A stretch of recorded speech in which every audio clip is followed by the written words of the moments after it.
In elementary school, I knew that I was gay. I knew, maybe not the word gay, but I just knew that I was different in some way.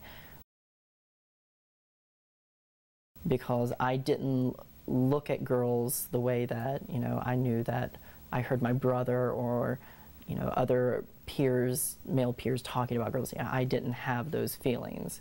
Being gay in that environment, you know, it was kind of hard to navigate because I wasn't sure who I could trust, who was safe that I could tell. So a lot of anxiety about that, a lot of fear. And then finally one day, you know, I just told in my sophomore year of high school, I finally just, you know, told my best friends, and, you know, because they were my best friends, they were really accepting of it.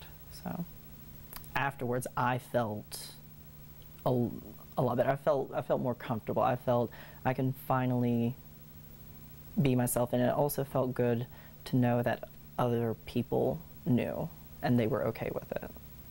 I had, you know, had rich friends, I had the middle class friends, I had poor friends. Didn't associate too much with the rednecks simply because they made it quite clear that gay people were not somebody that they wanted to be friends with. They would make it clear by simply, you know, screaming faggot, queer, you know, chasing kids down after school and everything like that. I mean, that was something that, you know, people who were not fans of gay people did all the time. I did have one particular thing that sticks out in my mind as to what somebody did because they knew I was gay.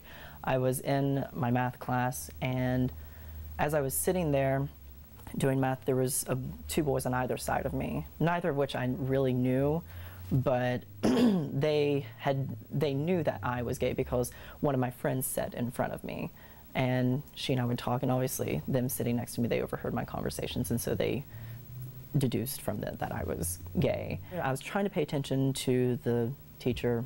They weren't, and they were more interested in throwing paper balls over my head to each other.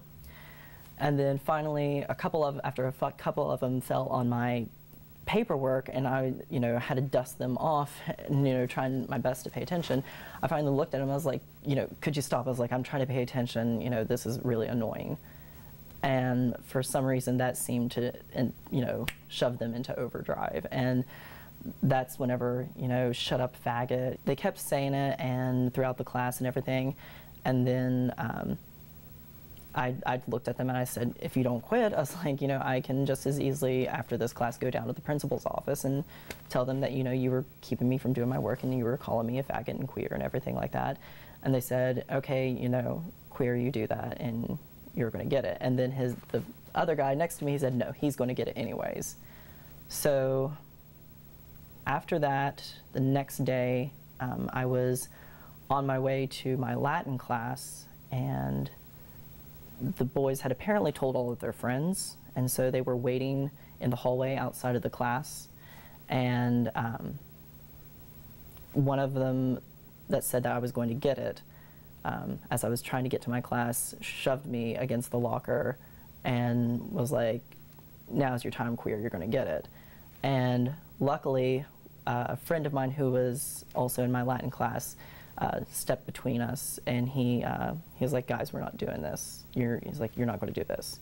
And I quickly grabbed my books and went into my Latin class. Whenever they shoved me against the locker, I was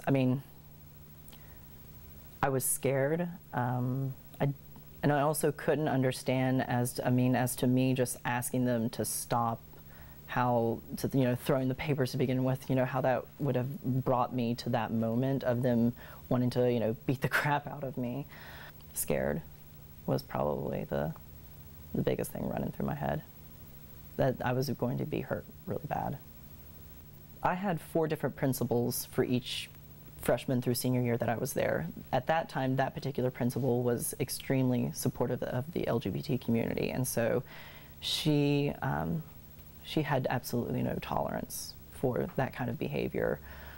But just because the principal had that view and a few of the teachers did, doesn't mean that other staff and other teachers did not, because there was, I've heard several teachers as I was going through the halls of high school and everything, cracking, gay jokes and everything like that, inside conversations between themselves and laughing at it. As far as resources available, there were none available at Cabell Midland as far as like any kind of gay youth club or anything of that nature. People could be open, but that we were still isolated because we didn't have the support system. We really didn't have each other. We knew of each other. We could have done it, on a personal basis, but to actually have banded together in some kind of meaningful organizational way, there wasn't that, which I think, again, would have went a long way. This is who I am, and if I was made this way, which obviously I was because I wasn't changing, no matter how many nights I prayed, no matter how hard I prayed, there was no changing. And so whenever I started to cultivate that acceptance of myself, those feelings of wanting to change disappeared. And now would I want to change from being gay to straight? No.